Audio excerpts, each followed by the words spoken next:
ஸ்தோத்திரம் நல்ல தகப்பனே, நன்றியோடு உம்மை துதிக்கிறோம், ஸ்தோத்தரிக்கிறோம் அப்பா. ஆம் கர்த்தராகிய இயேசு கிறிஸ்துவே, பரிசுத்தமுள்ள தெய்வமே, உமக்கு நாங்கள் நன்றி சொல்கிறோம், நன்றியோடு உம்மை துதிக்கிறோம், ஸ்தோத்தரிக்கிறோம். ஆண்டவரே, ஆண்டவரே, ஜீவ மார்க்கம் ஆண்டவரே, கிறிஸ்துவ ஜீவிதம் என்கிறது ஒரு ஜீவ மார்க்கமாக இருக்கிறபடியால், ஜீவிக்கின்ற மார்க்கமாக இருக்கிறபடியால், நித்திய ஜீவனை சுதந்திரித்துக் கொள்கிற ஒரு மார்க்கமாக இருக்கிறபடியால் உமக்கு நாங்கள் நன்றி சொல்கிறோம், நன்றியோடு உம்மை துதிக்கிறோம், ஸ்தோத்தரிக்கிறோம். ஆண்டவரே, என்னை விசுவாசிக்கிறவன் மரித்தாலும் பிழைப்பான் என்று சொல்லியிருக்கிறீர். ஆண்டவரே, ஆம் கர்த்தராகிய இயேசு கிறிஸ்துவே, நீர் எங்கள் ஆத்தும நேசரே, நீர் எங்கள் மணவாளன், நீர் எங்கள் தேவாதி தேவன் என்கிற விசுவாச நீர் எங்களுக்கு வைத்திருக்கிறபடியால் உமக்கு நாங்கள் நன்றி சொல்கிறோம்.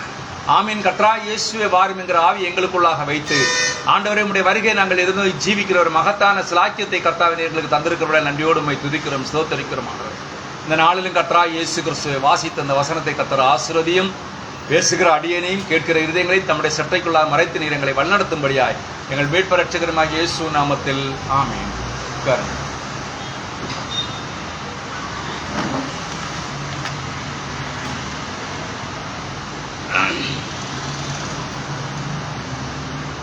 கிறிஸ்துவுக்குள் அன்பானவர்களே, கர்த்தராகிய இயேசு கிறிஸ்துவின் நாமத்தில் அன்பின் வாழ்த்துக்கள். இங்க சொல்றாரு பாருங்க, ஒரு மனிதன் பார்ப்பதற்கு கிறிஸ்தவனை போல காணப்படலாம். ஒரு மனிதன் என்ன செய்யலாம்? பார்ப்பதற்கு யாரை போல காணப்படலாம்? கிறிஸ்தவனை போல் காணப்படலாம். கிறிஸ்தவனை போல பாவனை செய்யலாம். என்ன செய்யலாம்? கிறிஸ்தவனை போல என்ன செய்யலாம்? பாவனை செய்யலாம். அல்லது கிறிஸ்தவனை போல் நடந்து கொள்ளலாம். அல்லது என்ன செய்யலாம்? கிறிஸ்தவனை போல நடந்து கொள்ளலாம். ஆனால் இருப்பினும் அந்த ஜீவ கிருமி அவனுக்குள் இல்லாத பட்சத்தில் அவன் திரும்ப உயிர் தள்ள முடியாது. என்ன சொல்றாருங்க? கிறிஸ்தவனை போல் நடக்கலாம், கிறிஸ்தவனை போல் வாழலாம், கிறிஸ்தவனை போல ஜீவிக்கலாம், கிறிஸ்தவனை போல எல்லா நடவடிக்கையும் செய்யலாம். என்ன செய்தாலும் சரிதான், கிறிஸ்தவன் என்று பெயர் தரித்துக் கொண்டிருந்தாலும் சரிதான், ஜீவ கிருமி அவனுக்குள் இல்லை என்று சொன்னால் அவனை எங்க காண முடியாதுன்னு சொன்னால் உயிர் தழுதலில் காண முடியாது. நல்லா இன்னொரு விஷயத்தை உங்களுக்கு சொல்றேன். எகிப்திலிருந்து புறப்பட்ட அத்தனை ஜனங்களை எப்படி நினைச்சிட்டு வந்தாங்க சொல்லுங்களேன்? என்ன நினைச்சிட்டு இறங்கினாங்க எல்லாரும்? நாங்க நிச்சயமா எங்க போய் சேருவோம்? கானானுக்கு போய் சேருவோம். ஆனா தேவன் எத்தனை பேரை கானானுக்குள்ள கொண்டு போய் சேர்த்தார்? 2 பேர். அப்ப இந்த உலகத்திலேயும் இந்த நாட்களில் இருக்கிற எல்லா கிறிஸ்தவருடைய விசுவாசங்களை நாங்க எங்க போவோம்? ஆண்டவராகிய இயேசு கிறிஸ்து வருவார், நாம எங்க போவோம்? அவருடைய வருகையில கடந்து போவோம்னு சொல்லிட்டு இருக்கிறாங்க. இப்ப எல்லாரும் கிறிஸ்தவனை போல் தான் வாழ்கிறார்கள், கிறிஸ்தவனை போல் தான் எல்லா காரியங்களையும் செய்கிறார்கள். ஆனால் எத்தனை பேருக்குள்ளாக அந்த கிருமி இருக்கிறது அவர்களுக்கு தெரியவே தெரியாது. தெரியுமா? எத்தனை பேருக்குள்ள அந்த ஜீவன் இருக்கிறது என்று உண்மையான மனவாட்டிக்கு கூட நிச்சயமான ஒரு நம்பிக்கை எடுக்க முடியாது. நம்பிக்கை எடுக்க முடியுமா? விசுவாசம் தான். இது நமக்குள்ள அந்த ஜீவன் இருக்கிறதுங்கிறது நம்ம நினைக்கிறோம், விசுவாசிக்கிறோம். நிச்சயமாக ஆண்டவராய் இயேசு கிறிஸ்து வருவார், அவரோடு கூட நான் கடந்து போய்ங்கிற ஒரு விசுவாசம் தான் நம்மை நடத்துகிறது. அப்ப அந்த பாருங்க, அதான் சொல்றாரு, அந்த ஜீவ கிருமி அவனுக்குள் இல்லாத பட்சத்தில் அவன் திரும்ப என்ன முடியாது? உயிர் தள்ள முடியவே முடியாது. பாருங்க, அவர்கள் எல்லாம் வனாந்தரத்தில் அழிக்கப்பட்டார்கள். 2 பேர் மட்டும்தான் எங்க போனாங்க? ஜீவனோடு போய் சேர்த்தார். அந்த 2 பேருடைய விஷன்கள் எப்படி இருந்தது சொன்னால், நிச்சயமாக நாங்க அங்கே போவோம் என்று சொல்லி. பாக்கி இருந்த ஜனங்களுடைய விஷன் எப்படி இருந்ததுன்னா, தின்னுறதுக்கு என்ன இல்லை? இறைச்சி இல்லை. சாப்பிட்றதுக்கு என்ன இல்லை? அப்பம் இல்லை. குடிக்கிறதுக்கு என்ன இல்லை? தண்ணி இல்லை. எல்லாரும் என்ன செய்தார்கள்? முறுமுறுத்தார்கள், தேவனை பரிகாசம் பண்ணினார்கள். இதான் இன்னைக்கு அதான் நடந்துகிட்டு இருக்கிறது. இன்னும் என்ன செய்யறாங்க? வாழ்க்கையில் ஒரு கஷ்டமோ, ஒரு பாடுகளோ, ஒரு துன்பமோ, துயரமோ வரும்போது என்ன செய்யறாங்க? தேவனுக்கு நன்றி சொல்வதை விட்டு விட்டு என்ன செய்யறாங்கன்னா, முறுமுறுக்கிறார்கள் ஜனங்கள். பாடுகளை அனுபவிப்பதற்கு அவங்களுக்கு என்ன இல்லை? அதற்குள்ள பலனும் பக்குவமும் அவர்கள் இன்னும் அடையவே இல்லை. ஏன்னா ஒவ்வொரு மனுஷன் தேவனிடத்தில் கிட்டி சேரும் பொழுது தேவன் அவனை புடமிடுகிறது போல புடமிட்டு என்ன செய்யறாரு? கொண்டு அருகில சேர்த்து வர புடமிட்டு தான் சேர்க்கிறார். சொல்றேன் இல்ல, பவுலப்போஸ்தலனோட என்ன சொல்றா தெரியுமா? ஒவ்வொருடைய விசுவாசமும் அக்கினியினால் பரிசோதிக்கப்படும். ஒவ்வொருடைய விசுவாசம் எதுனா பரிசோதிக்கப்படும்? அக்கினியினால் பரிசோதிக்கப்படும். புல்லு வகையா இருந்தா என்ன செய்யும்? எரிஞ்சு போயிடும். கொஞ்சம் கூட சரடு போல இருந்தால் அதுவும் எரிஞ்சு போயிடும். கொஞ்சம் மரக்கட்டையாக இருந்தால் கொஞ்சம் நிதானமாக தான் எரியும். அடுத்து வெள்ளியும் பொன்னும் எரிஞ்சு வருது. புடமிடப்படும் பொழுது அவைகள் பொன்னாக, நான் பொன்னாக திளங்கும். என்ன செய்யறது? பொன் என்ன செய்யறது? பொன்னாக திளங்கும். அப்படியே உங்களுடைய விசுவாசமும், அப்படியே நம்முடைய விசுவாசமும் கர்த்தராகிய இயேசு கிறிஸ்துவின் மேல் இருக்கும் பொழுது அது என்ன செய்யறது? இன்னும் அதிகமாய் மகிமைப்படுத்தப்பட்டு மறுரூபமாக்கப்படுத்தப்படுகிறது. என்ன செய்யறது? மகிமைப்படுத்தப்பட்டு என்ன செய்யறது? மறுரூபமாக்கப்படுத்தப்படுகிறது. அதான் சொல்றாரு பாருங்க, ஒரு கதையை சொல்றாரு. கொஞ்ச நாட்களுக்கு முன்பாக வயதான மெதடிஸ்ட் ஊழியர் அந்த கனிவான வயது சென்ற பரிசுத்தவரோடு நான் இரவு ஆகாரம் புசித்துக் கொண்டிருந்தேன். அவர் தன்னுடைய ஜீவியத்தில் பரிசுத்தாவியை பெற்றிருந்தார். லூயிவில்லில் ஒளிபரப்பாயிருந்த விவசாய நேரத்தை கேட்டுக்கொண்டிருந்தோம். அந்த ஒரு மெதடிஸ்ட் ஊழியர் இவர் மாட்டு இரவு நேரங்க ஆகாரத்தை கழிச்சிட்டு இருக்கிற என்ன பேசிட்டு இருக்கிறாங்கன்னு சொன்னால், நம்ம சோளம் இருக்குல்ல, சோள உற்பத்தியை பற்றி பேசுறாங்க. சோள உற்பத்தியை பற்றி பேசும் பொழுது அவர் சொல்றாரு பாருங்க, உண்மையிலே உங்களால் வெட்டி ஆய்வு கொடுத்து கொண்டு வந்த ஆயுஷ் அவனுடைய இருதயம் சரியான இடத்தில் தான் இருக்கும். சோளத்தில் இருக்கும் அதே ஈரமும் அளவு ஈரப்பதும் பொட்டாசியம் இருக்கும். அவைகளை உங்களால் வேறு பிரிக்க முடியாது. ஒரு விசை அவைகளை நீங்கள் ஒன்றாக கொண்டு வருகின்றனர். எது உண்மை எது போல் என்று உங்களால் வேறு பிரிக்க, ஏனால் அது அவ்வளோ தத்ரூபமாக இருக்கும். அதாவது இன்னை மனுஷனால் உண்டாக்கப்படுகிற சோளமும் வயல்வெளியில் உண்டாக்கப்படுகிற சோளத்தையும் என பார்த்தா ஒன்று போல தானே இருக்கும். அவைகளில் எந்த ஒன்றையும் விதைக்க முடியும் என்று ஒரே வழியில் மட்டும் உங்களால் கூற முடியும். இயந்திரத்தினால் செய்யப்பட்டது அழுகிவிடும், அது அவ்வளவுதான். ஆனால் தேவனால் விளைய செய்யப்பட்டதோ அது திரும்பவும் வளரும்படி அதற்குள் ஜீவனை கொண்டிருக்கும். ஏன்னா அங்கே என்ன செய்றாங்கன்னா, எந்திரத்தினாலே என்ன செய்றாங்க? கோதுமை விவசாயம் நடக்குது, சோள விவசாயம் நடக்கிறது. அப்போ சோளம் எந்திரத்தினால் விவசாயம் செய்யும் பொழுது அது என்ன திரும்ப விழுந்து மண்ணுக்குள்ள மக்கி எழுகிறது, ஜீவனை கொண்டு வர அழுகி போகிறதா இருக்கிறது. ஆனால் தேவனால் விளைய செய்யப்பட்டதோ, நல்லா புரிஞ்சுக்கொள்ளுங்க. இங்க எதை வைக்கிறாருன்னா, ஸ்தாபனங்கள்ல இருக்கிற ஜனங்களுக்கும் தனியாக மனவாட்டியா இருக்கிற வித்துக்களுக்கும் வச்சிருக்கிறார். வித்தானது நிலத்தில் விழுந்தால் என்ன செய்ய கொடுக்கும்? அதிக பலன்களை கொடுக்கும். ஸ்தாபனத்தில் இருக்கிற அது வித்தானது நிலத்தில் விழுந்தால் என்ன செய்ய கொடுக்கும்? அதுங்களுக்குள்ள என்ன இல்லை? ஜீவன் இல்லாதனால அவங்க என்ன செய்வது? ஒண்ணுமே கொடுக்க போறதே இல்லை. அதனால தான் ஆண்டவராக இயேசு கிறிஸ்து, இயேசு அவர்களுக்கு ஜீவன் உண்டாயிருக்கும்படி நான் வந்தேன் என்றார். யாருக்கு ஜீவன் உண்டாயிருக்கும்படி அவர் வந்தார் சொல்லுங்களேன்? மணவாட்டிக்கு ஜீவன் உண்டாயிருக்கும்படி. அப்ப நல்ல இன்னொரு விஷயம் நான் சொல்றேன் பாருங்க, அது உலக தோற்றத்திற்கு முன்னே மணவாட்டியை மாத்திரம் அல்ல, இஸ்ரவேல் ஜனங்களே அவர் தேவன் முன்குறித்திருக்கிறார். 1,40,000. இனி யார் யாரையெல்லாம் தேவன் முன்குறித்திருக்கிறாரோ அவர்களுக்கு ஜீவன் உண்டாயிருக்கும்படி அவர் வந்தார். மற்றுள்ள ஜனங்களுக்கு ஜீவன், மற்றுள்ள ஜனங்களுக்குள்ள இருக்கிறது ஜீவன் தான் இருக்குது. அது ஜீவன் என்று சொன்னால் அவர்கள் உலகத்துக்காக ஜீவிப்பதற்காக கொடுக்கப்பட்ட ஜீவன். ஆனால் மணவாட்டிகளுக்கும் தேவனால் தெரிந்து கொள்ளப்பட்ட மித்துக்களுக்கும் கொடுக்கப்பட்ட ஜீவன் என்கிறது அது இம்மைக்கு மாத்திரமல்ல மறுமைக்கும் உரியதாக இருக்கிறது. இம்மைக்கு மாத்திரமல்ல அது எதுக்குரியதாக இருக்கிறது? மறுமைக்கும். அதான் சொல்லார் பாருங்க, இதோ அவர்களுக்கு ஜீவன் உண்டாயிருக்கும்படி நான் வந்தேன் என்றார். தேவனுடைய சொந்த ஜீவன் அவர்களுக்குள் இருப்பதாகும். நீங்க சொல்றீங்க இன்னைக்கு பரிசுத்தாவியை பெற்ற ஜனங்கள் சொல்றாங்க. ஆனா நம்ம எதை பெற்றிருக்கிறோம் என்று சொன்னால், தேவனுடைய சொந்த ஜீவனை நீங்கள் பெற்றிருக்கிறீர்கள். பரிசுத்தாவிங்கிறது எது? தேவனுடைய பரிசுத்தாவி தான் தேவன். அப்ப அவருடைய சொந்த ஜீவன் எங்க இருக்கிறது? நான் அப்பப்ப சொல்றேன் உங்களுக்கு, மண்ணான கூடாரத்திற்குள் அந்த மகிமையின் தேவன் என்கிறார் வாசம் பண்ணுது. அதான் சொல்றாரு பாருங்க, என்ன சொல்றாருன்னா, தேவனுடைய சொந்த ஜீவன் அவர்களுக்குள் இருப்பதாகும். துவக்கத்தை கொண்ட ஒவ்வொன்றுக்கும் முடிவு உண்டு, துவக்கம் இல்லாத அவைகளுக்கு முடிவும் கிடையாது. அப்ப உங்களுக்கு என்னன்னா, துவக்கமும் கிடையாது முடிவும் கிடையாது. உங்களுக்கு என்ன கிடையாது? மணவாட்டிக்கு துவக்கமும் கிடையாது முடிவும் கிடையாது. காரணம் என்ன? நித்திய ஜீவன் மாத்திரமல்ல, உங்களுடைய ஜீவிதமான அவருக்குள்ளாக இருக்கிறபடியால், நீங்க அவருடைய கரத்திற்குள்ளாக இருக்கிறபடியால் உங்களுக்கு என்ன கிடையாது? தொடக்கமும் கிடையாது முடிவும் கிடையாது. அடுத்து சொல்றாரு பாருங்க, ஒரே ஒரு காரியத்திற்கு மட்டுமே துவக்கம் என்பது இல்லை, அது தேவன். நாம் அவருடைய பிள்ளைகளும் அவருடைய பாகமாய் ஆகிறோம். நாம் எப்படி இருக்கிறோம்? அவருடைய பிள்ளைகளாய் இருக்கிறோம், அவருடைய பாகமாய் இருக்கிறோம். ஏனெனில் தேவனுடைய சொந்த ஜீவன், அதாவது நித்திய ஜீவன் நமக்கு கொடுக்கப்பட்டிருக்கிறது. தேவனுடைய சொந்த ஜீவன், அதாவது நித்திய ஜீவன் என்பது நமக்கு கொடுக்கப்பட்டிருக்கிறது. எனவே அந்த ஒரு வழியில் மட்டுமே நம்மால் ஜீவிக்க முடியும். நம்முடைய இழந்து போன நண்பர்களும் இன்னும் சபை அங்கத்தினர்களும் திரும்பவும் உயிர்த்தெழ முடியும். அதற்கு காரணம் அவர்களுக்கும் அருளப்பட்டது, அதில் நாமும் ஒரு பாகமானோம். பாருங்க, நமக்கு முன்னாடி வந்தவர்கள் எல்லாருமே தேவனுடைய சொந்த ஜீவனில் பங்குள்ளவர்களாக இருந்தார்கள். ஆனால் அவர்கள் இன்று உயிரோட இல்லை. அவர்களுடைய காலங்கள் அவர்கள் வாழ்ந்தார்கள், தேவனுக்கென்று கனி கொடுத்தார்கள், தேவனுக்கென்று வாழ்ந்து தேவனுக்கென்று மரித்தார்கள். என்ன நம்பிக்கையோட மரித்திருப்பார்கள்? நிச்சயமாக அவர் வருவார், அவர் வருகையில் நாம் என்ன செய்வோம்? கடந்து போவோம். அப்போ இன்னும் அடுத்து சொல்றாரு பாருங்க, பெந்தேகோஸ்தே நாளை நீங்கள் கவனிப்பீர்களானால் அங்கு வந்த அவருடைய மகத்தான அக்னி ஸ்தம்பம், அதுதான் உடன்படிக்கையின் தூதனாகிய இயேசு கிறிஸ்து என்று நாம் எல்லாருக்கும் தெரியும். மோசே எகிப்தின் பொக்கிஷங்களை பார்க்கிலும் கிறிஸ்துவின் நிந்தை அதிக பாக்கியம் பண்ணினான். ஏனெனில் அவன் எகிப்தை புறக்கணித்து இந்த வெளிச்சமாகிய அந்த தூதனானவரை பின்பற்றினான். அதை வாசிப்போம் பாருங்க, 11, 24, 27. எபிரேயர்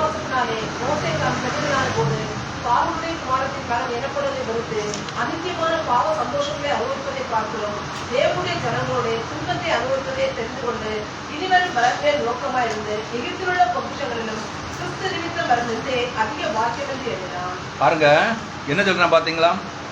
அழகா சொல்றான் பாருங்க. இனிவரும் பலன் மேல் நோக்கமாயிருந்து எகிப்தில் உள்ள பொக்கிஷங்களிலும் கிறிஸ்துவின் நிமித்தம் வரும் நெந்தை அதிக பாக்கியம் என்று எண்ணினான். பழைய ஏற்பாட்டில் அவனோடு கூட இருந்த அக்னி ஸ்தம்பம் யாரா இருந்தார் என்றால் கிறிஸ்துவாக இருந்தார். பழைய ஏற்பாட்டில் அவரோடு கூட இருந்த மேகஸ்தம்பம் யாரா இருந்தால் அது கிறிஸ்துவாக இருந்தது. அதான் இங்க பவுல் நான் அது கிறிஸ்துவா இருந்தேன்னு பாருங்க. விசுவாசத்தினாலே அவன் அதர்சனமானவரை தரிசிக்கிறது போல உறுதியா இருந்து ராஜாவின் கோபத்திற்கு பயப்படாமல் எகிப்தை விட்டு வெளியேறினான். பலவீனம் வரும்பொழுது சோர்ந்து போய் முடிஞ்சு நினைச்சீங்கன்னா முடிஞ்சு. அங்கேதான் உங்களுடைய விசுவாசமானது தட்டி எழுப்பப்படுகிறது. ஒரு மனிதன் நோய்வாய்ப்பட்டு கிடக்கும் பொழுதும், ஒருவன் தான் பலவீனமாயிருக்கும் பொழுதும், ஒருவன் தான் சோர்விட்டிருக்கும் பொழுதும் அங்கேதான் அவனுடைய விசுவாசமானது தட்டி எழுப்பப்படுகிறது. எலியா சோர்விட்டு கிடந்தான். ஆண்டவர் என்ன கேட்டார்? உனக்கு இங்க என்ன வேலை? நான் சேனைகளின் கர்த்தருடைய நாமத்திற்கு மித்த பாருங்க என்ன சொல்றான். அப்பளம் உனக்கு இங்க என்ன வேலைன்னு கேட்டா என்ன சொல்றான்? நான் சேனைகளின் தேவனாகிய கர்த்தருடைய நாமத்திற்கு மிகுந்த பக்த வைராக்கியம் உள்ளவனாக இருக்கிறேன். அதுதான் வேணும். அங்கதான் ஜீவன் இருக்கிறது. அங்கதான் தேவன் உங்களை பார்க்கிறார். பாருங்க, 12 பேர் போனாங்க கானான் தேசத்துக்கு இருந்து. என்ன செய்யலாம்? கானான் தேசத்தை வேவு பார்ப்பதற்காக. 2 பேர் என்ன பார்த்தாங்க? அங்கே இருந்த ஜனங்களை பார்த்தார்கள். 10 பேர் என்ன பார்த்தாங்க? அங்கே இருக்க ஜனங்களை பார்த்தார்கள். எல்லாரும் பெரிய ஏனோக்கியர்கள், பெரிய ராட்சதர்கள் இருக்கிறார்கள். ஆனா 2 பேர் என்ன சொன்னாங்க? வந்து நின்றுட்டு பாருங்க, அதுதான் உங்களுக்கு இன்னைக்கு கொடுக்கப்பட்டிருக்கிறது. இந்த உலகத்துல இருக்கிறவர்களும் உங்களில் இருக்கிறவர் பெரியவராக இருக்கிறபடியால் இந்த உலகத்தை நீங்க பார்க்காதங்க, உங்களுக்குள் இருக்கிறவரை பாருங்கள். அதனால்தான் பவுலும் பேதுருவும் யோவானும் மற்றுள்ள அப்போஸ்தலரும் என்னங்க, தேவனை முன்னிறுத்திக் கொண்டு எல்லா காரியங்களையும் செய்தார்கள். அவர்கள் பின்னாடி ஒண்ணுமே பார்க்கல, எல்லாரையும் முன்னிறுத்தி தான் பார்த்தாங்க. அவன் பாடுகளை பார்க்கல. பாடுகளை ஒன்னு சொல்றேன், யோவானை கொண்டு போய் எண்ணெய் சட்டிக்குள்ள போட்டுட்டாங்க. ஏன் என்ன தூக்கி இந்த பாடுகள் நின்று எண்ணெய் சட்டிக்குள்ள போட்டான்னு நாம் பின்வாங்கி இருந்திருந்தால் இன்னைக்கு இந்த வெளிப்படுத்தின விசேஷமும் பரிசுத்த யோவான் அதிகாரங்கள் நமக்கு கிடைச்சிருக்குமா? கிடைச்சிருக்காது. அவன் பின்னோக்கி பார்க்கவே இல்லை. அவன் காண்கிறான். யாரை காண்கிறான்? இயேசு கிறிஸ்துவை காண்கிறான், மகிமை பிறந்தவராக. அந்த மகத்துவமான ராஜ்யத்தை காண்கிறான். அவனுக்கென்று ஆயத்தப்படுத்தப்பட்ட அந்த இடத்தை காண்கிறான். பாருங்க, அதுதான் ஒரு கிறிஸ்தவ வாழ்க்கையின் அடையாளமா இருக்கு. அவனுடைய பார்வை எல்லாமே அங்கதான் இருக்கிறது. பவுலுடைய பார்வை எல்லாம் அங்கேதான் இருக்குது. பேதுருடைய பார்வை அங்கேதான் இருக்கு. யூதாவுடைய பார்வை அங்கதான் இருக்குது. யாக்கோவுடைய பார்வை அங்கதான் இருக்குது. அவர்கள் அங்கே காண்கிறார்கள். அதனால் இங்கே இருக்கிற பாடுகள் அவர்களுக்கு அது பாடுகளாக தெரியவில்லை. பாருங்க, அந்த 2 பேரும் கானான் தேசத்துக்குள்ள போனோன்னு அதை பார்த்தாங்க. ஆஹா, தேவன் வாக்களித்த தேசம் எவ்வளவு செழிப்பின் தேசமாக இருக்கிறது. அதை அவர்கள் கண்களால் காண்கிறார்கள், தேவனை மகிமைப்படுத்துகிறார்கள். ஆனா கூட போன ஜனங்கள் எல்லாம் என்ன நினைச்சாங்க? இவங்களை நம்ம எப்படி ஜெயிக்க முடியும்? நீங்க அப்படி நினைச்சீங்கன்னா கீழே விழுந்துட்டீங்க. நல்லா புரிஞ்சுக்கொள்ளுங்க. உலகத்தை நீங்க பார்த்தீங்கன்னா நீங்க என்ன ஆயிட்டீங்க? கீழே விழுந்துட்டு. அவங்க 2 பேரும் நாம் எளிதில் சுதந்திரித்துக் கொள்ளலாம்ங்கிற விசுவாசம் அவர்களுக்குள்ளாக இருந்தது. இவர்கள் என்ன நினைச்சிட்டு இருந்தாங்க? இவங்க ஆளை பார்த்தவோட நினைச்சிட்டாங்க, இவங்க விழுந்துட்டாங்க, பயந்துட்டாங்க. பிரச்சனைகளை பார்த்து பயப்பட வேண்டியது நமக்கு தேவன் சொல்லவே இல்லை. பிரச்சனை என்கிறது என்னதுன்னா, யார் கொண்டு வருது? பிரச்சனை கொண்டு வருது பிசாசானவன். வியாதியை கொண்டிருக்கிறவன் பிசாசானவன், பலவீனத்தை கொண்டிருக்கிறவன் பிசாசானவன், பிரச்சனைகளை கொண்டிருக்கிறவன் பிசாசானவன், எல்லா காரியங்களையும் நம்முடைய வாழ்க்கையில் நம் முன்னே கொண்டு வைக்கிறவன் பிசாசானவன். ஆனால் வார்த்தையை நீங்கள் கையில் எடுக்கும் பொழுது, எதை கையில் எடுக்கும் பொழுது? வார்த்தையை நீங்கள் கையில் எடுக்கும் பொழுது அந்த வார்த்தையானது உங்களுக்கு என்ன இருக்கு? ஒரு உரமாக நின்று அது ஜெயங்கொள்ள பலன் தருகிறது. நல்லா புரிஞ்சுக்கொள்ளுங்க. வார்த்தை நம்ம என்ன செய்யறது? ஜெயங்கொள்ளுகிறதுக்கு ஒரு பலன் அது என்ன செய்யறது? நமக்கு தருகிறது பாருங்க. அதான் விசுவாசம். அந்த 10 பேரை போல அல்ல, அந்த 2 பேரை போலதான் நாம் இருக்க வேண்டியவர்களாக இருக்கிறோம். இங்க என்ன சொல்றாரு பாருங்க, தாயாருடைய காரியங்களை சொல்றார். என்னுடைய சொந்த தாயார் சமீபத்தில் கடந்து போனார்கள்.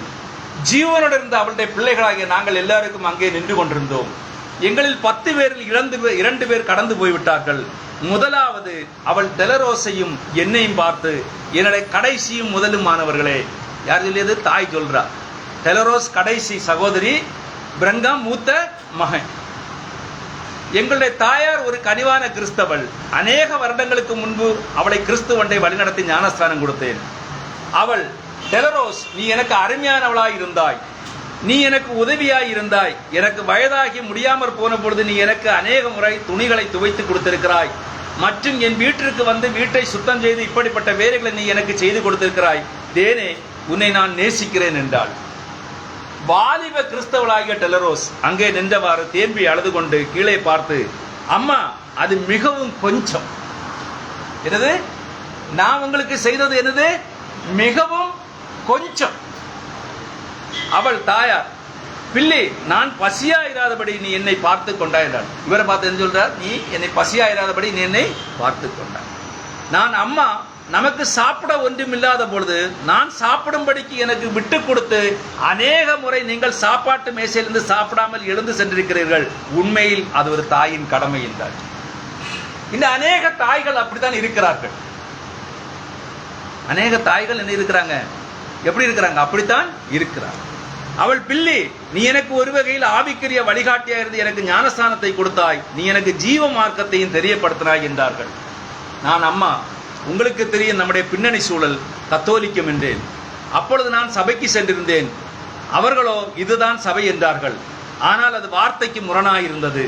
அதன் பிறகு நான் ஒவ்வொரு சபையாக சென்று பார்த்த பொழுது அதுதாமே வார்த்தைக்கு எவ்வளவு முரணாக இருப்பதை கண்டுபிடித்தேன்.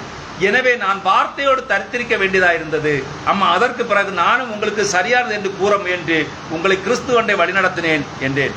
பின்னர் அந்த அன்பான வயது சென்ற பரிசுத்தவாட்டி தேவனை சந்திக்கும்படி கடந்து சென்றார். அதன் பின் அவருடைய ஆத்மாவை தேவனுக்கு ஒப்பு கொடுத்தேன். அப்போ தாயார் என்ன ஆயிட்டாரு? கடந்து போயிட்டாங்க. இப்போ டெலரோஸ் என்னை அழைத்து, பிள்ளை, இதை என்னால் தாங்கிக் கொள்ள முடியவில்லை. தாயார் போனது யாரால் தாங்கிக் கொள்ள முடியல? சகோதரனால் தாங்கிக் கொள்ள முடியவில்லை. நான், டெலரோஸ், நீ ஜீவிக்கிற இடத்திலிருந்து சாலைக்கு அப்பால் பார், நீ ஜீவிக்கிற இடத்திலிருந்து சாலைக்கு அப்பால் பார், அங்கே ஒரு பெரிய கர்வாலி மரம் நின்று கொண்டிருக்கவில்லையா என்றேன். அவள் ஆம் என்றாள். இது தாயார் மரிப்பதற்கு ஒரு சில நாட்களுக்கு முன்பு நடந்தது. நான் இப்போது இலையுதிர் காலம் வந்து கொண்டிருக்கிறது. 1 மாதத்துக்கு முன் அந்த இலைகள் கண்ணுக்கினியதாகவும் பச்சையதாகவும் இருந்தது. அவள் ஆம் பில் என்றாள். நான் இப்பொழுது அது எப்படி காணப்படுகிறது என்றேன். அவை மஞ்சள், பழுப்பு, பச்சை மற்றும் சிவப்பு நிறத்தில் காணப்படுகிறது. நான் அதை எது அவைகளை மஞ்சள், பழுப்பு, பச்சை மற்றும் சிவப்பு நிறத்தவர்களாக மாற்றம் செய்கிறது என்றேன். அவள் ஏனெனில் அது மரித்துக் கொண்டிருக்கிறது என்றாள். நான் எப்போது அந்த மரம் மிக கண்ணுக்கினியதாக இருந்தது என்றேன். அவள் இப்பொழுதுதான் என்றாள். பாருங்க, மரிக்கும் தருணத்தில் இருக்கிற ஒரு மரமானது எப்படி இருக்குன்னு கண்ணுக்கு மிகவும் எப்படி இருக்கிறது? இனிமையாக இருக்கிறது. நான் பரிசுத்தவான்களின் மரணம் அவருடைய பார்வைக்கு அருமையாக இருக்கிறது என்று வேதம் கூறுகிறது என்றேன். பாருங்கள், நேரம் வரும்பொழுது அது அபிதமாயிருக்கிறது. அந்த ஜீவன் திரும்பி போகிறது. ஜீவன் என்பது ஒரு மரமாயிருக்கிறது. நாம் எல்லாரும் ஒரு ஜீவ விருட்சத்தில் தொங்கிக் கொண்டிருக்கிறோம். இப்ப எங்க இருக்கிற நாம் எல்லாரும்? அந்த ஜீவ விருட்சம் எங்க இருந்தது? ஏதேன் தோட்டத்தில் இருந்தது. நல்லா புரிஞ்சுக்கொள்ளுங்க. அவர் சொல்றாரு, பரிசுத்தவான்களுடைய மரணம் என்னது? மிகவும் ஒரு அருமையானது. நம்ம ஊர்ல கூட அதிகமா காண முடியாது. வேப்ப மரம் வீட்டுல நிக்கணும்னா மட்டும் பார்த்துக்கொள்ளுங்க. வேப்ப மரம் என்ன செய்யணும்? ஒரு டைம் ஆன உடனே என்ன செய்யும் தெரியுமா? இலை எல்லாமே உதிர்ந்து போயிடும். வெறும் கொல்லி கம்பாதிக்கு நம்ம நினைப்போம், இந்த மரம் பட்டு போயிடுச்சு, இது நீ உதவாது நினைப்போம். அந்த குளிர்காலம் வரும்பொழுது, அந்த கோடைக்காலம் வருகிறதுக்கு முன்னே என்ன செய்யும் தெரியுமா? அது திரும்பவும் தளிர்த்து என்ன செய்கிறது? நம்ம ஊர்லயும் வச்சிருக்கிறார் தேவன். ஆனா அமெரிக்கால என்னன்னா அந்த மரங்கள் பலவிதமான இலைகள் மாற்றம் அடைகின்றன. நம்ம அந்த வாதும மரம் போல இனங்கள் எல்லாம் பார்த்தீங்கன்னா சோப்பு, மஞ்சள், பச்சை, பல கலர்ல இருக்குது. அது எழுதிடுது, கலர்களை கொடுக்குறது. ஏன்னு சொன்னால அவங்க என்ன இருக்கு, அடுத்து பனிக்காலம் வரும் பொழுது அந்த ஜீவனால் எங்கே செல்கிறது, வேர்களுக்கு செல்கிறது. அவைகள் பட்டு நிக்கிறது போல இருக்காங்க. நம்ம ஊர்லயும் வேப்ப மரத்துல பாக்குறோம் பாருங்க. ஆனா இங்க என்ன சொல்றாருன்னா, நாம எல்லாரும் என்ன இருக்கிறோம், அந்த ஜீவன் திரும்பி போகிறது. ஜீவன் என்பது ஒரு மரமா இருக்கிறது. நாம் எல்லாரும் ஒரு ஜீவ விருட்சத்தில் தொங்கிக் கொண்டிருக்கிறோம். அந்த ஒரு ஜீவ விருட்சம் யாருன்னு கேட்டால் கர்த்தராகிய இயேசு கிறிஸ்து. அப்ப உண்மையான மனவாட்டி யாருக்குள் ஜீவிக்கிறார் என்று சொன்னால் கர்த்தராகிய இயேசு கிறிஸ்துவுக்குள் இன்றும் ஜீவித்துக் கொண்டிருக்கிறார். அடுத்து ஒரு யெகோவா விட்னஸ் சேர்ந்த ஒரு சகோதரரை சந்திக்கிற காட்சியை சொல்றாரு பாருங்க. அவர் திரு வுட், அவர் யெகோவாவின் சாட்சி ஸ்தாபனத்தை சேர்ந்தவராக இருந்தார். அவருக்கு ஒரு பையன் உண்டு. அவன் அவரோடு கூட இருந்தான். போலியோவினால் அவருடைய காலானது இப்படியாக சுருங்கி இருந்தது. லூயிவில்லில் நடந்த கூட்டமரில் கலந்து கொண்டு அங்கு நடந்த இருதய வரகரத்திலே அவர் கவனித்தார். எனவே அவர் இப்பொழுது இது எனக்கு சரியானதாக காணப்படுகிறது என்றார். கர்த்தருடைய தூதனானவன் படம் எடுக்கப்பட்ட ஊஸ்டன் டெக்சாஸில் தகவரன் கிட்சன் மற்றும் அவளோட நான் அங்கே இருந்த பொழுது அவரும் அங்கே இருந்தார். அநேக முறை எடுக்கப்பட்டிருக்கிறது. சமீபத்திலும் அது எடுக்கப்பட்டிருக்கிறது. ஜெர்மனியிலும் அது எடுக்கப்பட்டிருக்கிறது. இன்னும் அநேக இடங்கள் எடுக்கிறது. எனவே சகோதரர் வுட் தன்னுடைய பையனை அழைத்துக் கொண்டு வந்து அந்த கூட்டங்களில் ஒன்றில் கலந்து கொண்டார். அவர்கள் பின்னாக ஏகத்தகட்ட பட்டணத்தின் ஒரு பாதி தூர அளவிற்கு தொலைவில் உட்கார்ந்து கொண்டிருந்தார்கள். இரவு பிரசங்க பீடத்தில் நின்று கொண்டு அவரை பற்றின அஞ்சீவியத்தில் கேள்விப்பட்டதில்லை. அங்கே முன்னின்று கொண்டிருக்கிற சுற்றிமுற்றி பார்த்து கொண்டிருந்தேன். எனக்கு முன்பாக தோன்ற தரிசனத்தை நான் கவனித்து, இங்கே ஒரு மனிதர் இருக்கிறார். அவர் அங்கே பின்னால் அவரும் அவருடைய மனைவியும் உட்கார்ந்து கொண்டிருக்கிறார்கள். கெண்டக்கி மாநிலத்தில் உள்ள லாக்ரன்ஸ் என்னுமிடத்திலிருந்து வந்திருக்கிறார்கள். அவருடைய பெயர் வுட். அவர் ஒரு தச்சர். போலியோவினால் பாதிக்கப்பட்ட தன்னுடைய கால் சிறந்த நிலையில் இருக்கிற ஒரு மகன் அவருக்கு உண்டு. கர்த்தர் உரைக்கிறதாவது அந்த பையன் சுகமானான் என்றேன். அது அவ்விதமாக நடந்திருந்தது. அவருடைய மனைவி ஒரு மெதடிஸ்ட் அல்லது தேவசபை இல்லை ஆண்டர்சன் தேவசபையை சேர்ந்தவர்கள் என்று நான் நினைக்கிறேன், விசுவாசிகள். இப்ப வுட்ங்கிறவரு யெகோவா விட்னஸ் சபையை சேர்ந்தவர். இன்னைக்கு பாத்தீங்கன்னா கன்னியாகுமரி மாவட்டத்தில் யெகோவா விட்னஸ் நிறைய பேர் இருக்கிறாங்க, எக்கச்சக்கம் பேர் இருக்கிறாங்க. எதனால அது ஒரு வலை பின்னல் போல அவங்க அதுக்குள்ள வெளியே இருக்கிறாங்க, சிக்கி மாட்டி இருக்கிறார்களே தவிர அவர்களுக்கு உண்மையான சத்தியம் இது என்று அவங்களுக்கு இன்னும் தெரியவே இல்லை. இவரும் அப்படிப்பட்ட ஒரு சத்தியத்துக்குள்ள இருந்த மனுஷன் தன்னுடைய மனைவியை கூட்டிக் கொண்டு தன்னுடைய பையன் போலியோவினால் அட்டன் பண்ண பையனையும் கூட்டிக் கொண்டு வந்து பிரென்காமுடைய கூட்டம் நடக்கிறது வெளியே தூரத்துல தான் இருக்கிறாங்க. இப்ப தேவன் என்ன செய்றாரு, ஒரு தரிசனத்தை கொடுக்கிறார். தரிசனத்தை பார்த்துட்டு அவர் சொல்றாரு, என்ன கர்த்தர் உரைக்கிறதாவது அந்த பையன் சுகமானான். அவர் அங்க மேடையில் தான் சொல்றாரு. அவர் சொல்றாரு, அவர் ரூபி நீ அதை கேட்டாயா? ஏனே அவர் மனைவிட சொல்றாரு, ரூபி நீ அதை கேட்டுட்டியா? உடனே பையனை பார்த்து சொல்றாரு, டேவிட் எழுந்து நில் என்று சொல்லி. இப்ப தீர்க்கதரிசி சொல்லல, யார் சொல்றது? இந்த மனுஷன் சொல்றாரு. உடனே அவனுடைய செயலிழந்த கால் சுகமடைந்த மற்ற காலை போல் அவ்வளவு நேர்த்தியாக இருந்தது. அவர் இப்பொழுது கூட்டத்தில் இருக்கிறார். அதன் பிறகு அந்த யெகோவா சாட்சிக்காரர் கிறிஸ்துவுக்கு தன்னை ஒப்பு கொடுத்தார். பாருங்க, ஒரு தேவன் ஒரு மனுஷனை பிடிக்கிற விதத்தை பாருங்கள் எப்படி என்று சொல்லி. அவர்களுடைய எந்த நீங்க எழுதில போய் ஒரு யெகோவா விட்னஸ் காரணம் இங்க முடியாது, சத்தியத்துக்குள்ள அழைத்து வர முடியாது. பெந்தேகோஸ்துக்காரர்கள் கூட ஈஸியா நிதினாங்க, இல்லப்பா ஆண்டவராக இயேசு கிறிஸ்து சொன்ன காரியத்தை அப்போஸ்தலர்கள் செய்தார்கள் என்று சொல்லி நம்ம சொல்லி சமாளிப்பிக்கலாம். ஆனா யெகோவா விட்னஸ்காரங்களை நீங்க என்ன முடியாது, எழுதல என்ன முடியாது, கொண்டு வர முடியவே முடியாது. ஆனால் ஒரு மிராக்கிள், தேவன் ஒரு அதிசயத்தை செய்த பொழுது அவருடைய கண்கள் என்ன செய்தது? ஏன்னா யெகோவா விட்னஸ்காரங்க என்ன செய்றாங்கன்னா இயேசு கிறிஸ்து ஒரு தீர்க்கதரிசிங்கிற ஸ்தானத்தில் வைத்துதான் பார்க்கிறார்கள். அப்ப தீர்க்கதரிசிகள் எல்லாரும் மரித்தார்கள். ஆனால் இங்கு அவர் விசுவாசித்துக் கொண்டிருந்த தீர்க்கதரிசி மரிக்கவே இல்லை. மரிச்சார் அவரு இல்ல. அவருடைய நாமத்தை சொல்லும் போது என்ன நினைச்சது? போலியோவினால் சேதமடைந்த கால்கள் மீது சரியாகி விட்டது. அதான் சொல்றாரு பாருங்க. அடுத்து சொல்றாரு, அதன் பின்பர் அவருடைய சகோதரன் வந்து யெகோவாவின் சாட்சியினர் எப்படியாக உணர்வார்கள் என்று உங்களுக்கு தெரியும். அவர்கள் அவருடைய சகோதரனை அவருடைய ஐக்கியத்திலிருந்து வெளிக்கொண்டு வர வேண்டும் என்று வந்தார்கள். அவருடைய சகோதரன் இப்படிப்பட்ட கள்ள உபதேசங்கள் இங்கே போய்கொண்டிருக்கிறது. இது உண்மையான காரியம் சொல்றது. அவர் என்ன சொல்றாரு, இது ஒரு கள்ள உபதேசம் என்று சொல்லி, அப்படிப்பட்ட காரியத்துக்கு நீ செவி கொடுக்கிறாய் என்றார். அவருடைய தகப்பனார் யெகோவா சாட்சியில் வேத வாசிப்பாளராக இருந்தார்.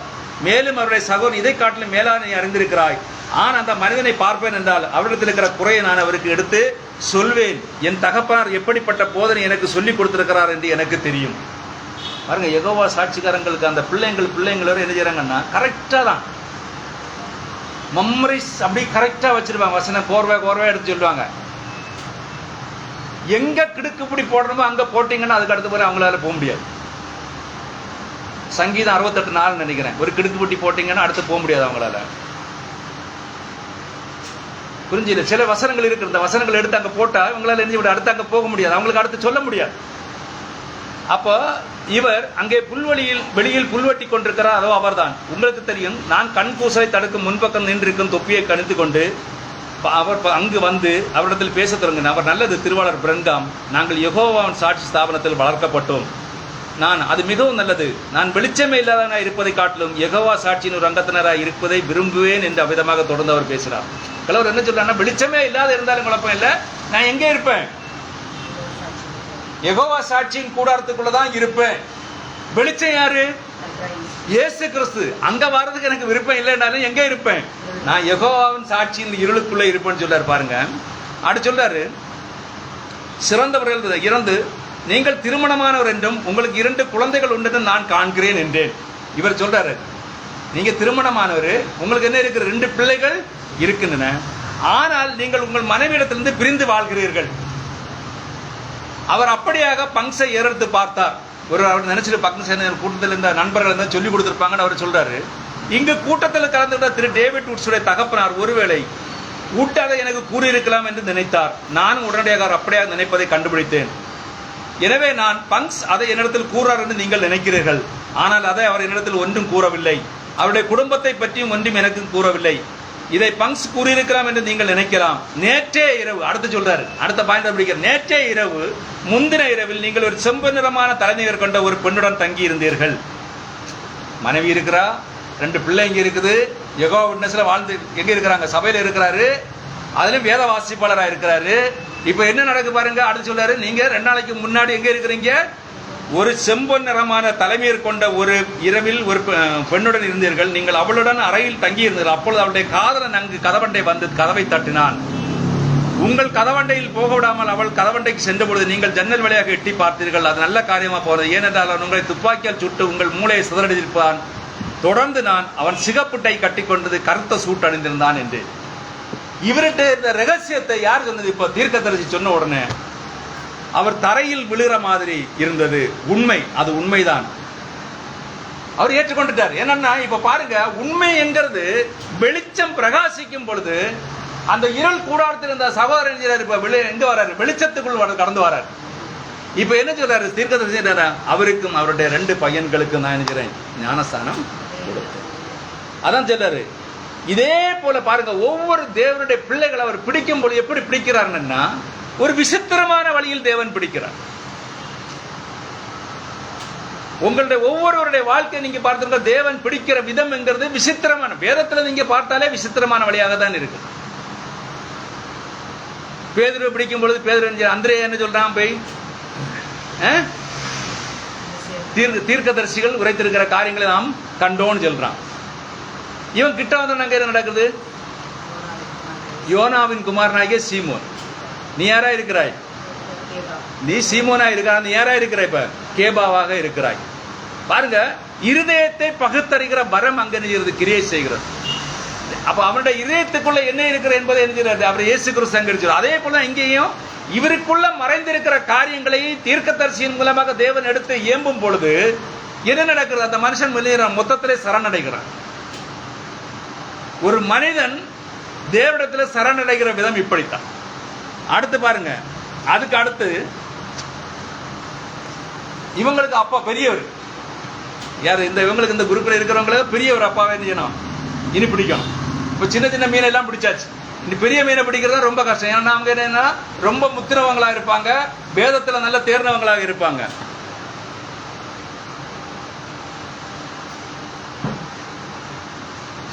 அவர் ஒரு மீனவர்.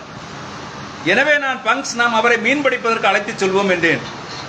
இப்ப இந்த மீன் பிடிக்க போறதுக்கு முன்னாடி தேவன் நெஞ்சிருக்கிறார், அவருக்கு ஒரு தீர்க்க தரிசனத்தை கொடுத்திருக்கிறார். இப்படிப்பட்ட சாலையெல்லாம் நீங்க போவீங்க, நதியடையில போவீங்க, அங்க செளியா இருக்கும், அங்க மழை பெஞ்சிருக்கும், மழை மாறி இருக்கும். அடுத்து நீர் ஒரு கெளுத்தி மீனை தான் பிடிப்பீரு, முடிச்சுக்கிட்டு அன்னைக்கு அதை முடிஞ்சிடும். மறுநாள் நீங்க போனா 11 மணிக்கு வரையும் நேரம், ராத்திரி 11 மணி நேரம் மீன் பிடிப்பு, மீன்கள் என்ன கீழே போயிடும், உங்களுக்கு மீன் கிடைக்காது. அடுத்து ராமுழுதும் நீங்க அங்கதான் இருப்பீங்க, காலையில ஒரு பெரிய மீனை பிடிப்பீங்க, அதான் உங்களுக்கு கடைசி மீனா இருக்கும். அந்த வயதான மனிதர் ஏதோ அவ்விதமாக சுற்றுமுற்றும் பார்த்தார். நாங்கள் தொடர்ந்து சென்றோம். எவ்விதமாக சொல்லப்பட்டதோ தரிசனத்தில், அதில் சொல்லப்பட்டபடியே அது அவ்வளவு கச்சிதமாக நடந்தது. அந்த மாலையில் நான் கரையேறி பகுதி வந்தவுடன், இங்கே தண்ணீர் இருக்கிறது, நான் ஞானஸ்தானம் எடுப்பதற்கு தடை என்ன என்று கேட்டார். பாருங்க, நீங்க எப்படியெல்லாம் இந்த பாதைகளை கடந்து செல்வீர்கள் என்று தீர்க்க தரிசனமாக சொன்ன பொழுது, ஒரு தேவனுடைய வார்த்தையானது கடந்து சென்ற பொழுது, இருளடைந்து கிடந்த அந்த யெகோவா சாட்சியில் இருந்த மறைக்கப்பட்டிருந்த வித்தானது வெளிச்சத்துக்குள்ளாக கடந்து வந்தது.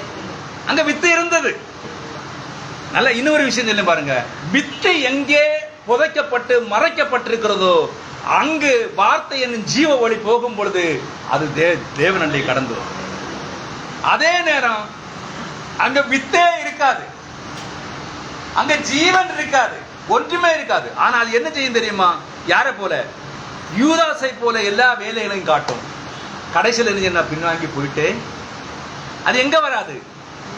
யூதாஸ் ஜீவனுக்குள்ள கடைசியில் வந்தானா? ஏன் வரல? அங்க என்ன இல்லை, அவனுக்குள்ள ஜீவன் இல்லை. அந்த வித்துக்குள்ள என்ன இல்லை? அந்த ஜீவன் இல்லாத வித்தாக இருந்தது. பாருங்க, இங்க சொல்றாரு பாருங்க, அந்த வயதான அவதான் சுற்றுமுற்றும் பார்த்தார். நாங்கள் தொடர்ந்து சென்றோம்.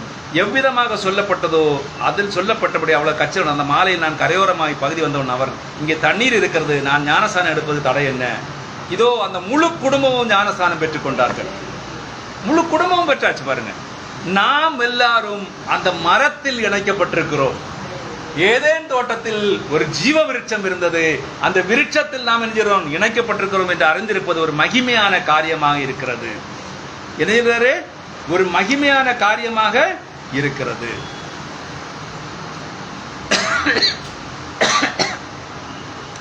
அடுத்து இனி ஒரு மனுஷனை பார்க்க போறார்.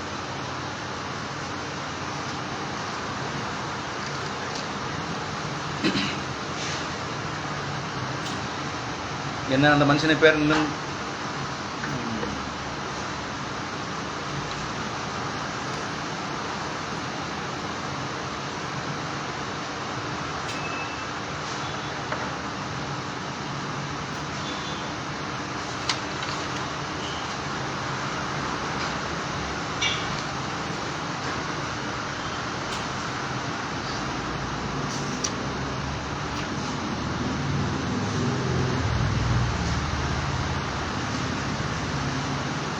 அதாவது வேட்டையாட போறாங்க. எங்கன்னா, ஆகவே நான் அணில்களை வேட்டையாட அவ்வளவு விரும்பேன். எனவே நாங்கள் 2 வாரம் தங்கி வேட்டையாடும்படி கெண்டக்கியில் இருந்தோம். அங்கே உண்மையிலே வெப்பமாக இருந்து, அப்பொழுது கலிபோர்னியாவுக்கு உங்களுக்கு 4 இருந்த இலைகள் மற்றும் ஒவ்வொன்றும் மிகவும் சூடாவது பற்றி உங்களுக்கு தெரியும். அவ்வளவா தெரியாது.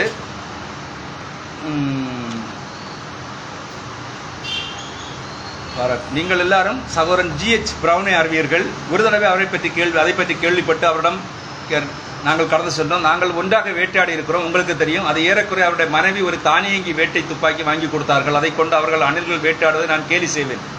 எனவே நாங்கள் வேட்டையாடி கொண்டிருந்தோம். சகோதரன் வுட்ஸ் உங்களுக்கு தெரியும். சகோதரன் பிரன்காம் இங்கே குறிப்பிட்ட ஒரு இடத்தில் பள்ளமான நிலமங்கள் இருக்கிறது என்றார். அப்படிப்பட்டவர்களை நீங்கள் கலிபோர்னியாவில் பெற்றிருக்க மாட்டீர்கள் என்று நான் நினைக்கிறேன். அது ஆழமாய், மிகவும் ஆழமாய் இருக்கும். அங்கே ஓடைகள் அதனுடனே ஓடி ஈரமாக இருக்கும். அங்கே மேலாக ஒரு சமமான நிறத்தில் புதரை நீங்கள் தொடுவீர்களானால் உடனடியாக அவைகள் ஓடிவிடும்.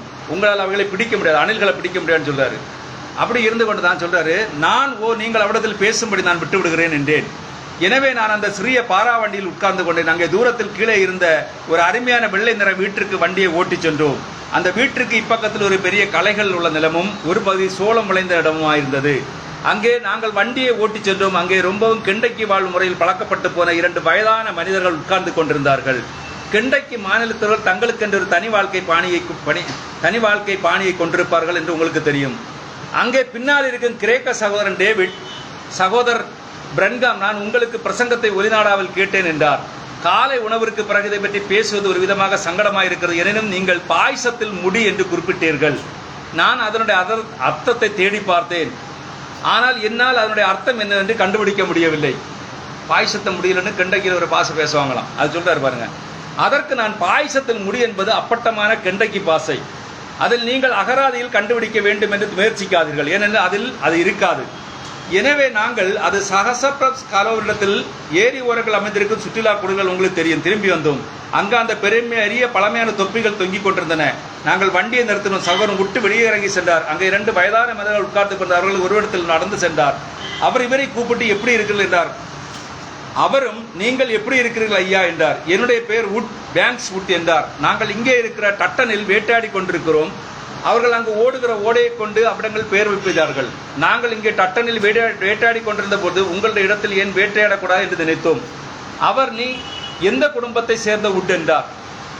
அவர் நான் ஜிம் வுட்டின் மகன் என்றார். ஓ, அவர்கள் ஒரு கூட்ட யெகோவா சாட்சிகள், மொத்தம் உத்தமமான ஜனங்களும் கூட. அவர் நினைச்சாரு, நீங்க யாரு? யெகோவா சாட்சிகளும் மற்றும் உத்தமமான ஜனங்களும் கூட. ஆனா எல்லாரும் யாரா மாறி இருக்கிறாங்க? கிறிஸ்தவர்களா மாறியாச்சு. இப்ப தீர்க்கதரிசியோட வேட்டையாட போற இடத்துல நடக்கிற கதைகள் இது. ஆம், இப்பொழுது அவர் இந்தியாவில் ஜீவிக்கிறார். நானும் அங்குதான் ஜீவிக்கிறேன். ஒவ்வொரு இலையுதிர் காலத்தில் நான் வேட்டையாட வருவேன். சரி, உங்களுக்கு நீங்களே உதவி செய்து கொள்ளுங்கள். எனக்கு 500 ஏக்கர்கள் உண்டு. அதிகமான ஏரியோர குடில்கள், இங்கு மற்ற காரியங்கள் இருக்கிறது. உங்களுக்கு நீங்களே உதவி செய்து கொள்ள வேண்டும்.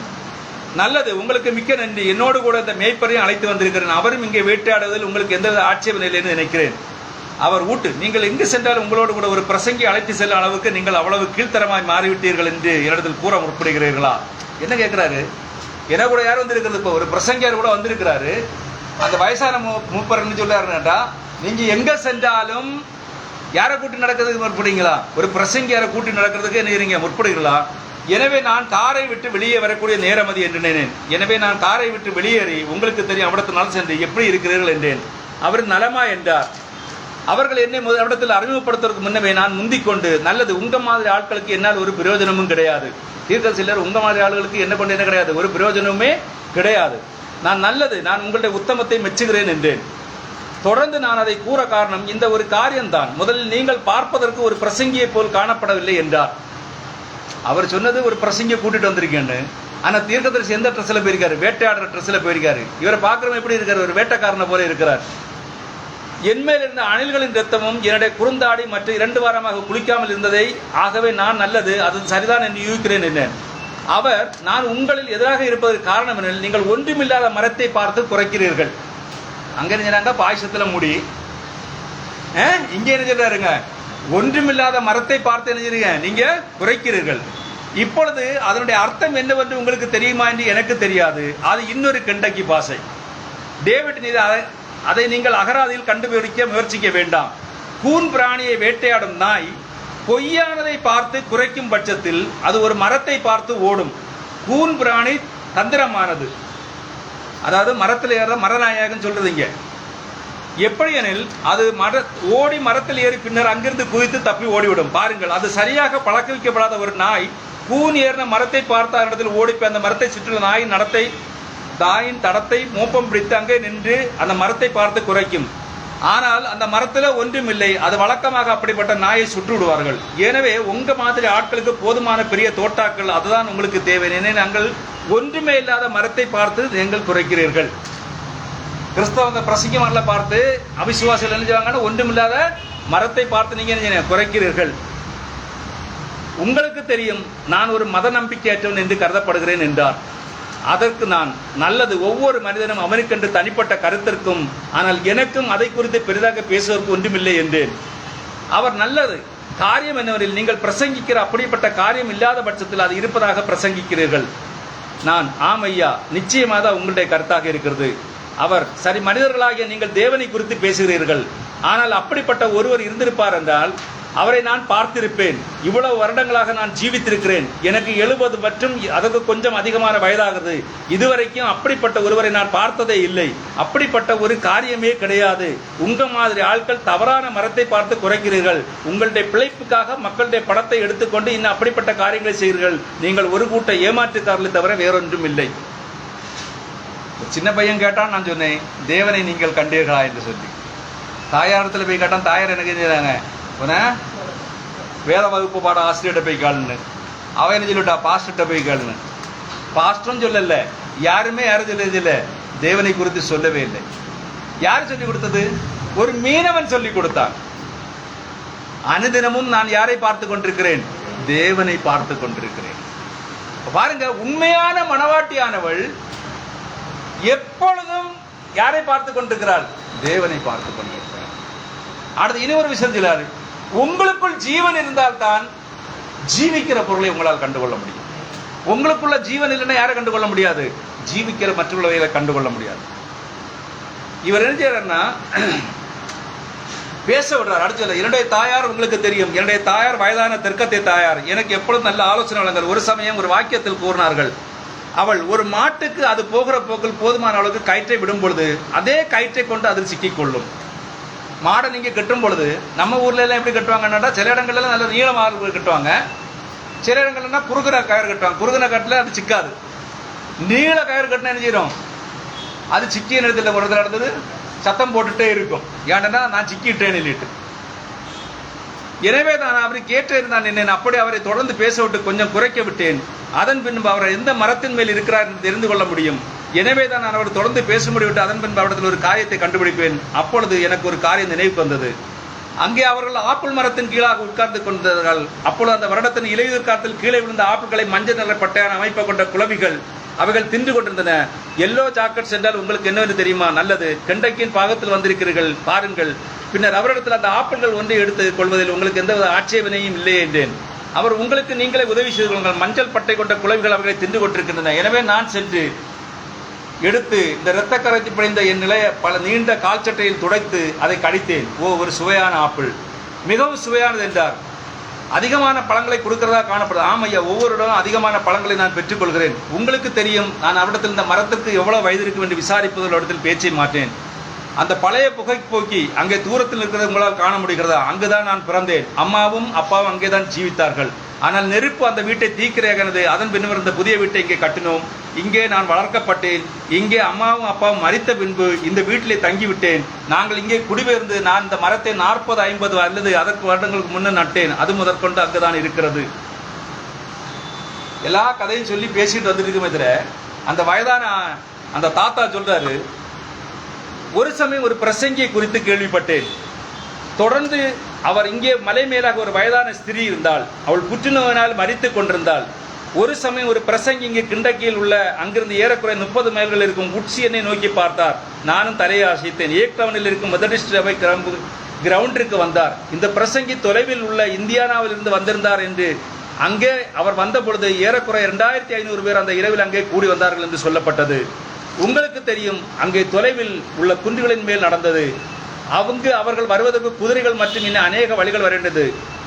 அவர் பிரசங்கி அந்த 3 இரவுகள் இருந்தார். 2வது இரவு கூட்டத்தில் கேம்பல் சிவின் வாழ்ந்திருந்த ஒரு இந்த வயதான சீமாட்டியின் சகோதரி அந்த கூட்டத்துக்கு வந்திருந்தாள். இந்த பிரசங்கியார் பிரசங்கித்துக் கொண்டிருந்த பொழுது கூட்டத்தின் கடைசி பின்பகுதியில் இந்த ஸ்திரியை பார்த்து அவளுடைய பெயரை சொல்லி அழைத்து, இன்று நீ வீட்டை விட்டு கிளம்புவதற்கு முன்பாக உன் உடைகளை வைக்கும் அலமாரியின் இழுப்பறையிலிருந்து ஒரு ஓரத்தில் ஒரு நீலதர படப்பட்டிருந்த ஒரு சிறிய கைக்குட்டை கொண்டு வந்திருக்கிறாய். அதை உன் கைப்பையில் வைத்திருக்கிறாய். வயிற்று புண் நோயினால் மரித்துக் கொண்டிருக்கிற இன்ன பெயரை கொண்ட ஒரு சகோதரி உனக்கு உண்டு. இந்த கைக்குட்டை நீ அந்த கைக்குட்டை எடுத்துக்கொண்டு அந்த ஸ்திரீயின் மீது அவள் அப்பொழுது சுகத்தை பெற்றுக் கொள்வாள். இப்போ இவர் என்ன செய்யறாரு? ஒரு கேம்புக்கு போயிருக்கிறார்.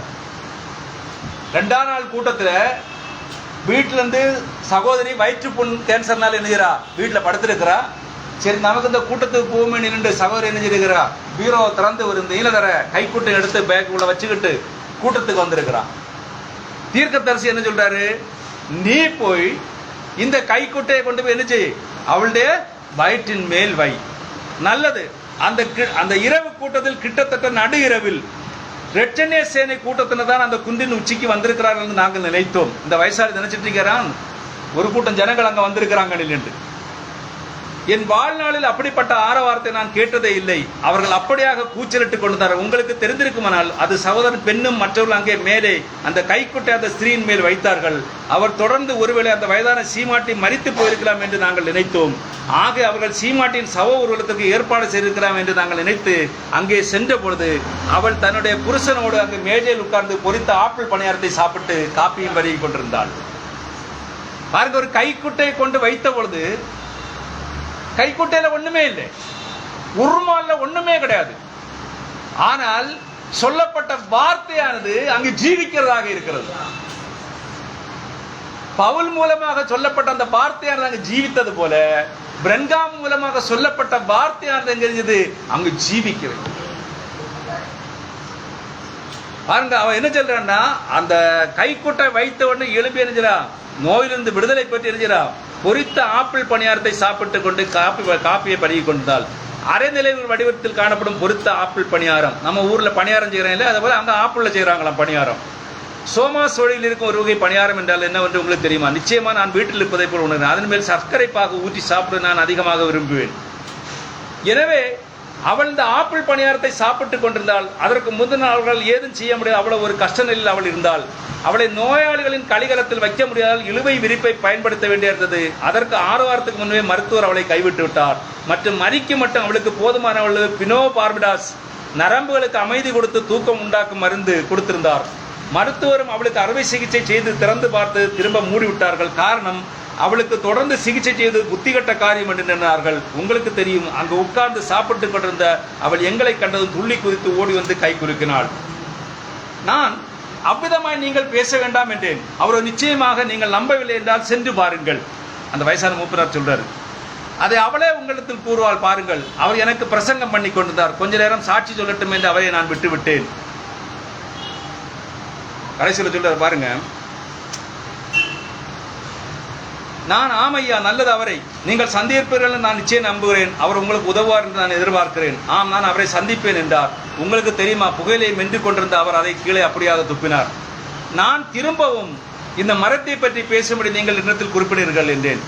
உங்களுக்கு தெரியும், அங்கே எங்களுக்கு ஒரு குளிர்ந்த இரவோ உறைபனியோ வேறெதுவும் இருந்ததில்லை. அங்கேயும் மரத்திலிருந்து அதனுடைய இலைகள் கீழே விழுகின்றன.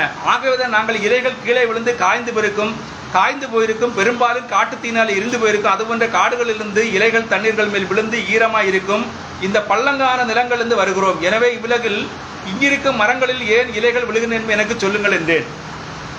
அவர், சரி, ஜீவன் அதை விட்டு கடந்து போயிருக்கும். நான் என்னது என்றேன். அவர், ஜீவன் அதை விட்டு கடந்து போயிருக்கும் என்றார். நான் இலையை விட்டு கடந்து போனேன் என்றேன். ஆமாம், அது அதனை விட்டு கீழே விழுப்படி செய்கிறது. நான், சரி, எங்களுக்கு எவ்விதமான உறைபனியோ அல்லது குளிர்காலமோ அடையாளமோ இருந்தேன். அவர், ஆமாம், அதனால் தான் அதை விட்டு கடந்து போறது. மறுபடியும் நான், சரி, அந்த ஜீவனுக்கு என்ன நிகழ்கிறது? அவர், அது மரத்தின் கீழாக இருக்கும் வேருக்கு போகிறது. நான், நீங்கள் என்ன சொல்கிறீர்கள்? ஆமாம், ஏனென்றால் குளிர்கால பனி அதை உறைந்து போக செய்து அந்த மரத்தில் இருக்கும் ஜீவனை கொண்டு போடும் என்றார். நான், அப்படியானால் அது மறைந்து கொள்ளும்படிக்கு மரத்தின் வேருக்கு செல்கிறது. அங்கு அது எதுவரைக்கும் மறைந்திருக்கும்? அது வசந்த கால வரைக்கும் என்றார். நான், அது மறுபடியும் ஆப்பிள்களையும் கூட்ட இலைகளையும் கொண்டு வருந்தானே என்றேன். அவரும், ஆமையா என்று. நான், வினோதமாக இருக்கிறது, நான் உங்களை ஒன்று கேட்க வருகிறேன். எந்த ஞானம் அந்த மரத்திற்கு, அதாவது அந்த மரத்தில் இருக்கும் ஜீவனுக்கு இப்படி கூர்ந்தது?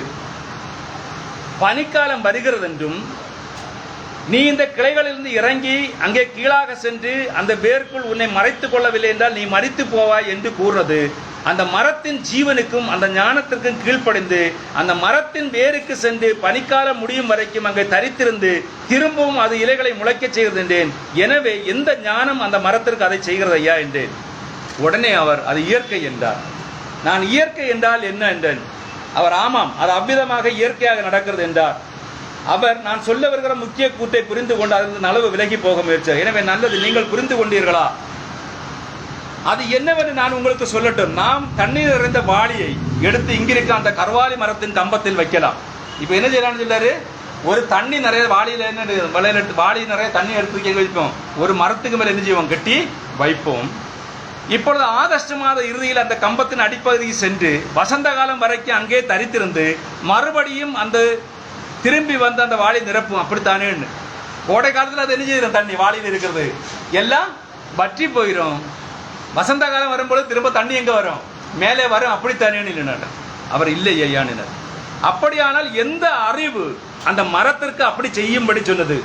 எனவே அது ஒரு அறிவுத்திறனாக இருக்க வேண்டும். ஏனென்றால் மரத்திற்கு அப்படிப்பட்ட அறிவு கிடையாது. எனவே அந்த ஜீவனை மரத்தின் கிளைகளின் மேலிருந்து கீழே இருக்கும் வேருக்கு வரும்படி செய்வது அது ஒரு அறிவாக இருக்க வேண்டும். மற்றும் அது திரும்பவும் இது மேலே திரும்பி வரக்கூடிய நேரம் என்றும் ஒரு அறிவாக இருக்க வேண்டும் என்றார். மரத்திலே இருக்கிற அந்த ஜீவனானது அந்த கோடை அந்த பனிக்காலத்துல என்ன செய்யறது, எல்லாம் வேருக்குள்ளாக கடல் செல்றதுக்கு மரத்திற்கு அதை சொல்லுறதுக்கு அறிவு கிடையாது. அப்ப அங்க ஒரு ஞானம் இருக்கிறது. எந்த ஞானமானது இந்த மரத்துக்கிட்ட சொல்லுது, உன்னுடைய ஜீவனை கொண்டு வேர்ல பதிக்க கொள்ள நில்லிட்டு. நல்லா புரிஞ்சுக்கோங்க. அவர் சொல்றாரு, நான் இப்பொழுதுதான் அதை குறித்து வெகு நேரம் எடுத்துக்கொண்டு சிந்தித்து பாருங்கள். எந்த அறிவு அந்த மரத்தின் தாவர சாறில் இருக்கும் ஜீவனிடத்தில் நீ வேருக்கு சென்று உன்னை மறைத்துக் கொள்ளவில்லை என்றால் நீ மரித்து போவாய் என்று எந்த அறிவு அதற்கு கூறு என்று நீங்கள் கண்டுபிடிப்பீர்களானால், அப்பொழுது நானும் அந்த ஸ்திரீ யார் என்றும் அவளுடைய ஜீவனை காப்பாற்ற என்ன செய்ய வேண்டும் என்று கூறின அந்த அறிவு எது என்று நான் சொல்வேன் என்று. எங்க வந்து பிடிக்கிறாரு இப்ப பாத்தீங்களா? ஒரு ஸ்திரீ வீட்டுல படுக்கையா கிடக்கா, கேன்சர் ஆட்டு, ஒரு துணியை கொண்டு வெளியிடுறது, அங்க வச்சா நீ என்ன செய்யற, சுகமடைவான்னு தீர்க்கதரிசி சொல்லி விட்டுட்டாரு. இப்ப மரத்திலே இருக்கிற அந்த ஜீவன் எங்க போறது, வேருக்கு போறது, எப்படி போகுன்னு நீர் சொன்னீர் என்று சொன்னால் அந்த ஸ்திரியை சுகப்படுத்துறது யாருன்னு நான் உமக்கு சொல்வேன். அவரோட கேட்கிறாரு, நீங்கள் தான் அந்த பிரசங்கியா? ஆம், நான் தான். அதுதான் உண்மை. அது மிக எளிமையா இருக்கணும். ஜீவ மார்க்கத்தை எனக்கு தெரியப்படுத்தினீர். பாருங்க, ஒரு யெகோவா விட்னஸ் குடும்பத்திற்கு ஜீவ மார்க்கத்தை தேவன் வெளிப்படுத்தி கொடுத்தார். இப்ப வயதான மூப்பர், 2 மூப்பர்கள் இருக்காங்க. இந்த 2 மூப்பர்களுக்கு எதை வெளிப்படுத்தி கொடுத்தாரு? ஜீவ மார்க்கத்தை என்ன செய்றாங்க, வெளிப்படுத்தி கொடுக்குறாங்க. அடுத்து பாருங்க, கொஞ்ச நாள் கழிஞ்ச உடனே வயதானவர் இறந்து போறாரு. திரும்பவும் எங்க போறாங்க இவங்க? அங்க வேட்டைக்கு போறாங்க. வேட்டைக்கு போறதுல அங்க யார் இருக்கிறது? அந்த வயதான அவருடைய மனைவி அங்க இருக்கிறார். அதான் கேட்கலாம். நான் ஆமா, அவர் ஜீவிக்கும் போது நாங்கள் வேட்டலாடம் என்று எங்களுக்கு கூறியிருந்தார்.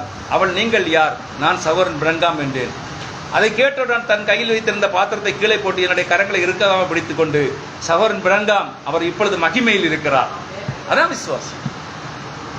ஒரு தேவனற்ற ஒரு மனுஷன் இப்ப எங்க இருக்கிறாரு?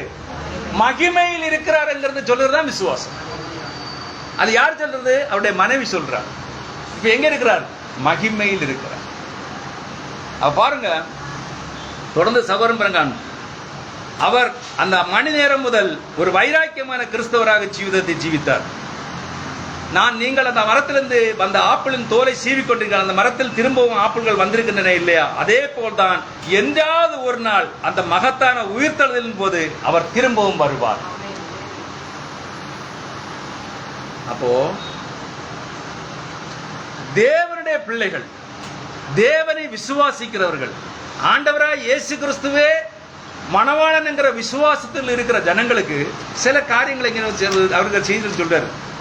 அனைத்து காரியத்திலும் தேவனை முன்வைக்க வேண்டும். எதுல?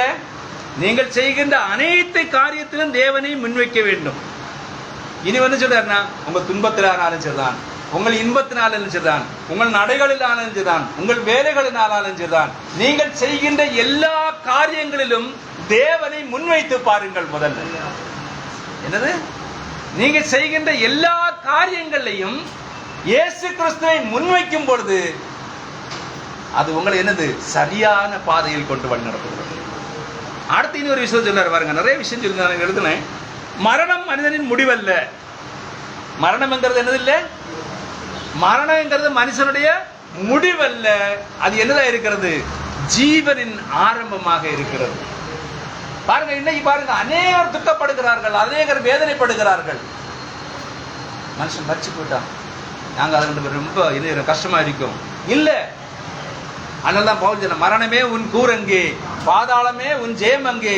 நம்முடைய கர்த்தராகிய இயேசு கிறிஸ்து நாமத்தினாலே ஜெயம் கொடுக்கிற தேவனுக்கு ஸ்தோத்திரம். பாருங்க, அந்த மரத்தில் இருந்த ஜீவனானது வேருக்குள் போலுகிறது. எது? பனிக்காலத்துல. அப்போ உங்களுடைய ஜீவன், ஒரு வசனம் இருக்கு இப்படி, கிறிஸ்துவுக்குள் மறைக்கப்பட்டு தேவனுக்குள் இருக்கிற ஒரு வசனம் இருக்குல்ல. அப்ப உங்களுடைய ஜீவன் இப்ப எங்க இருக்குது? நீங்க இங்கதான் இருக்கிறீங்க. நம்முடைய ஜீவன் யாருக்குள் மறைக்கப்பட்டிருக்கிறது? கிறிஸ்துவுக்குள் மறைக்கப்பட்டிருக்கிறது. அப்போ அந்த ஞானமானது மரத்திற்கு, அந்த ஞானம் யார் கொடுத்திருந்தால் தேவன் அந்த ஞானத்தை கொடுத்திருக்கிறார்.